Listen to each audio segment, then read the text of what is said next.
तो देखते हैं यहाँ पे क्वेश्चन नंबर 10 में हमसे क्या पूछा गया है। Think you are sitting in a chamber with your back to one wall. तो हमें यहाँ पे सोचना है कि हम एक चैम्बर में बैठे हैं और जो हमारी पीठ है वो यहाँ पे एक दीवार की साइड है। An electron beam moving horizontally from back wall towards the front wall is deflected by a strong magnetic field to your right side. What is the direction of magnetic field. तो यहाँ पे एक electron beam move कर रही है, वो हमारे back side से फ्रंट वॉल पे कर रही है और यहाँ पे एक स्ट्रॉन्ग मैग्नेटिक फील्ड उसको यहाँ पे डिफ्लेक्ट कर देती है राइट साइड में। तो हमें यहाँ पे क्या बताना है, मैग्नेटिक फील्ड बतानी है। तो इसको यहाँ पे एक डायग्राम से समझते हैं। तो ये मान लो कि हमने एक चैम्बर बनाना है। सबसे पहले हमें यहाँ पे क्या बनाना है, एक चैम्बर बना लिया और मान लो कि हम यहाँ पे इस डायरेक्शन में हम यहाँ पे बैठे हैं।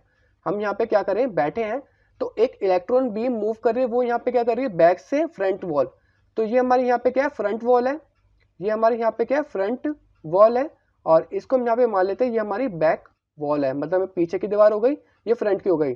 जो इलेक्ट्रॉन बीम मूव कर रही है वो यहाँ पे हॉरिजॉन्टली मूव कर रही है, तो मतलब वो negative to positive side move करती है, तो ये हमारी नेगेटिव साइड हो गई। ये हमारी यहाँ पे हो गई पॉजिटिव साइड। बट जो हमारी इलेक्ट्रिक करंट फ्लो करती है वो यहाँ पे क्या करती है, पॉजिटिव टू नेगेटिव साइड करती है। तो इलेक्ट्रिक करंट हमारी इस डायरेक्शन में फ्लो करेगी, पॉजिटिव टू नेगेटिव साइड। तो हमें यहाँ पे एक चीज पता चलेगी, डायरेक्शन ऑफ करंट जो रहेगी वो हमारी साइड रहेगी। यहाँ पे लिखा है ना, direction of current is from towards अस। अब हम यहाँ पे बात कर लेते हैं, स्ट्रॉन्ग मैग्नेटिक फील्ड वहां पे पड़ी थी और जो इलेक्ट्रॉन बीम थी वो यहाँ पे राइट साइड मूव करने लगी थी।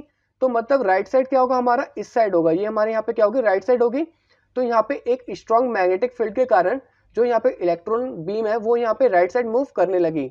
अभी हमें यहाँ पे बताना direction of magnetic field, but हमें यहाँ पे एक और चीज ध्यान में रखनी पड़ेगी। जो हमारा इलेक्ट्रॉन बीम है वो यहाँ पे हमारा राइट साइड मूव किया था, तो डायरेक्शन ऑफ फोर्स हमारी यहाँ पे क्या होगी, राइट साइड होगी।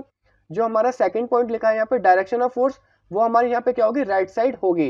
अब हमें यहाँ पे बताना है मैग्नेटिक फील्ड, तो हम यहाँ पे क्या लगाएंगे, लेफ्ट हैंड रूल लगाएंगे, फ्लेमिंग लेफ्ट हैंड रूल। तो लेफ्ट हैंड रूल लगाने के बाद देखते हैं यहाँ पे जो हमारी मैग्नेटिक फील्ड की डायरेक्शन है वो हमारे यहाँ पे कहाँ रहेगी। तो देखते हैं यहाँ पे कैसे निकालेंगे। जो हमारे यहाँ पे डायरेक्शन ऑफ करंट है वो हमारे यहाँ पे क्या है, फ्रंट वॉल से बैक वॉल है, तो वो हमारी कुछ इस डायरेक्शन में होगा। और सेंटर फिंगर जो होता है वो यहाँ पे करंट की डायरेक्शन को शो करता है। तो ये जो हमारा यहाँ पे कौन सा फिंगर है, ये हमारे यहाँ पे सेंटर फिंगर है। कौन सा फिंगर है, सेंटर फिंगर है। अब हम यहाँ पे बात कर लेते हैं थंब की। तो थंब यहाँ पे क्या करता है, फोर्स की डायरेक्शन को शो करता है। किसकी डायरेक्शन को शो करता है, फोर्स की डायरेक्शन को।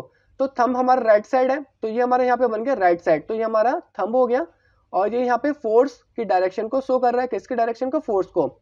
और जो हमारे यहाँ पे मैग्नेटिक फील्ड होगा वो हमारे यहाँ पे क्या होगा, वर्टिकली डाउनवर्ड होगा। क्या होगा हमारा magnetic field, vertically downward direction. मैं यहाँ पे लिख देता हूँ वर्टिकली डाउनवर्ड डायरेक्शन।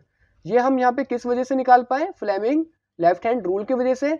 और मैग्नेटिक फील्ड यहाँ पे कौन सा फिंगर शो करता है, फोर फिंगर शो करता है। कौन सा फिंगर, फोर फिंगर। होप आपको ये वाला आंसर भी आसानी से समझ में आ गया होगा। अब हम यहाँ पे चलते हैं अपने नेक्स्ट क्वेश्चन की तरफ।